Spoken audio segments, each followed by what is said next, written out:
তারকা গায়কের দ্বিতীয় স্ত্রীর পুরনো প্রেম নিয়ে যখন নানা আলোচনা সমালোচনা চলছে তখন এ ব্যাপারে খোলামেলা কথা বলেছেন রোজা আহমেদের সাবেক প্রেমিক। নাম প্রকাশ না করার শর্তে তিনি জানান 2016 সাল থেকে তাদের মধ্যে প্রেমের সম্পর্ক ছিল। রোজার সাবেক প্রেমিক বলেন, কিছু ঘটে বলেই কিছু রটে। 2016 সাল থেকে প্রেমের সম্পর্ক শুরু।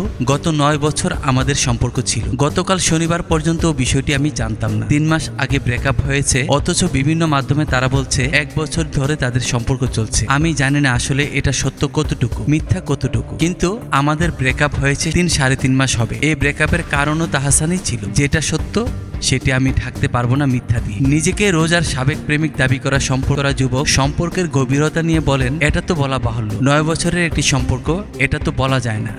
আমাদের চাইল্ডহুড প্রেম ছিল। চাইল্ডহুডের সেই প্রেম থেকে ওর ক্যারিয়ারে আজ এই পর্যন্ত আসা, আবার সেখান থেকে মার্কিন যুক্তরাষ্ট্রে গেছে, এখানেও আমার কন্ট্রিবিউশন ছিল। সবকিছু মিলিয়ে এটা তো বলা সম্ভব না। প্রতারণার শিকার হয়েছেন বলেও দাবি করেন এই যুবক। তবে সাবেক প্রেমিকার বিয়ে হওয়াতে তাতে একদমই ব্যথিত নন বলেও জানান।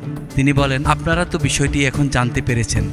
আমাদের তো ব্রেকআপের রিজনই ছিল এটা। আপনি যদি জানেন আপনার সঙ্গে প্রতারণা করা হয়েছে, আমি যখন হঠাৎ শুনতে পেয়েছি তখন ব্যথিত হই। তাদের নাকি 1 বছরের রিলেশনশিপ, কিন্তু আমি কনফার্ম করে বলতে পারি এটা ভুয়া। আমার কাছে সব প্রমাণ আছে যে আমাদের হয়তো 4 মাস হবে ব্রেকআপ হয়েছে। তিনি বলেন, তারা দাবি করছে সে নিউ ইয়র্ক থেকে কসমেটিক্সের উপর ডিগ্রি লাভ করেছে। আমি আপনাকে বলছি, নিউ ইয়র্কে ইউনিভার্সিটি আছে, কিন্তু সেখানে এই রিলেটেড কোনো সাবজেক্ট নেই। সে কিন্তু এইচএসসি পাস। বাংলাদেশে এই পরীক্ষা দিয়ে ওই জায়গায় এমন সাবজেক্টে ভর্তি হওয়া সম্ভব নয়। সে এই মিথ্যাচার চালিয়ে যাচ্ছে। নিউ ইয়র্ক ইউনিভার্সিটিতে তো এই সাবজেক্টই নেই। সাবেক প্রেমিক দাবি করা এই যুবক বলেন, রোজা বিদেশে যাওয়ার সময় আমার কাছ থেকে 15 লাখ টাকার মতো নিয়েছে। সেই টাকাগুলো তো আমি পাইনি। আমি জানি না সেই টাকাগুলো ফেরত দেবে কিনা। এছাড়া এর আগেও একটি সম্পর্কে ছিলেন। লাস্ট বয়ফ্রেন্ড আমিই ছিলাম। এমনকি 1 মাস আগেও সে আমাকে ফোন করে সব মিটমাট করে ফেলতে চেয়েছিল।